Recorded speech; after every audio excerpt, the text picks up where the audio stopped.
അത്ഭുതങ്ങൾ പ്രവർത്തിക്കുന്ന ദൈവമാണ്. ഹല്ലേലൂയ.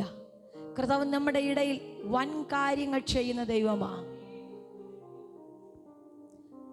ഇന്ന് ഇവിടെ ഇരിക്കുമ്പോൾ ഒരത്ഭുത സാക്ഷ്യത്തിൻ്റെ വിടുതൽ.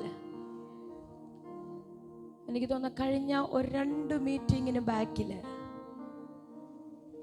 ആ ബാക്കിലിരിക്കുന്ന അച്ഛൻ എഴുന്നേറ്റ് നിന്നാട്ടെ, എഴുന്നേറ്റ് നിന്നാട്ടെ. ഹല്ലേലൂയ.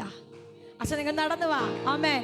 ഈ അച്ഛനെ മനസ്സിലായവരെല്ലാം കരമൊന്ന് ഉയർത്തിയാട്ടെ. Hallelujah Jesus. ഹല്ലേലൂയ. കഴിഞ്ഞ 2 മീറ്റിങ്ങിന് ബാക്കില് ഈ അച്ഛനെ പിടിച്ചോണ്ടാ ഇവിടെ വന്നേ. ഇന്ന് താൻ ഇവിടെ ആരോഗ്യത്തോടെ നിൽക്കുകയാ. ഹല്ലേലൂയ. ഇന്ന് താൻ ആരോഗ്യത്തോടെ നിൽക്കുകയാ.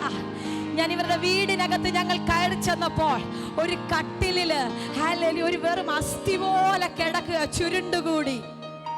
എഴുന്നേറ്റ് നടക്കാൻ പോയിട്ട് പിടിച്ചിരുത്താൻ പോലുമുള്ള ആരോഗ്യസ്ഥിതി ഇല്ലായിരുന്നു. പ്രാർത്ഥിച്ചു, ഇതിനകത്ത് കയറി വന്നു. ദൈവം അത്ഭുതം ചെയ്തു.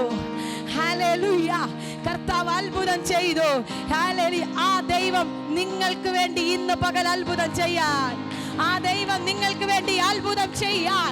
യേശു വലിയവൻ, യേശു വലിയവൻ, ഓ യേശു വലിയവൻ. ഹല്ലേലൂയ. കർത്താവ് നമുക്ക് വേണ്ടി അത്ഭുതം ചെയ്യും. ആമേൻ. ഹല്ലേലൂയ. വേഗത്തിലൊരു വേദഭാഗം നമുക്ക് ഒരുമിച്ച് വായിച്ച് കർത്താവിനെ മഹത്വപ്പെടുത്താം. 1 രാജാക്കന്മാരുടെ പുസ്തകം 19-ാം അധ്യായം അതിൻ്റെ 8-ാമത്തെ വാക്യം.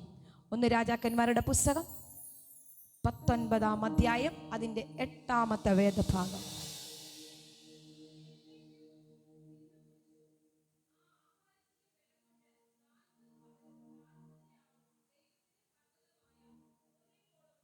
ആമേൻ. അവൻ എഴുന്നേറ്റ് തിന്ന് കുടിച്ച് ആ ആഹാരത്തിൻ്റെ ബലം കൊണ്ട് 40 രാവും 40 പകലും ദൈവത്തിൻ്റെ പർവ്വതമായ ഹോരേബോളം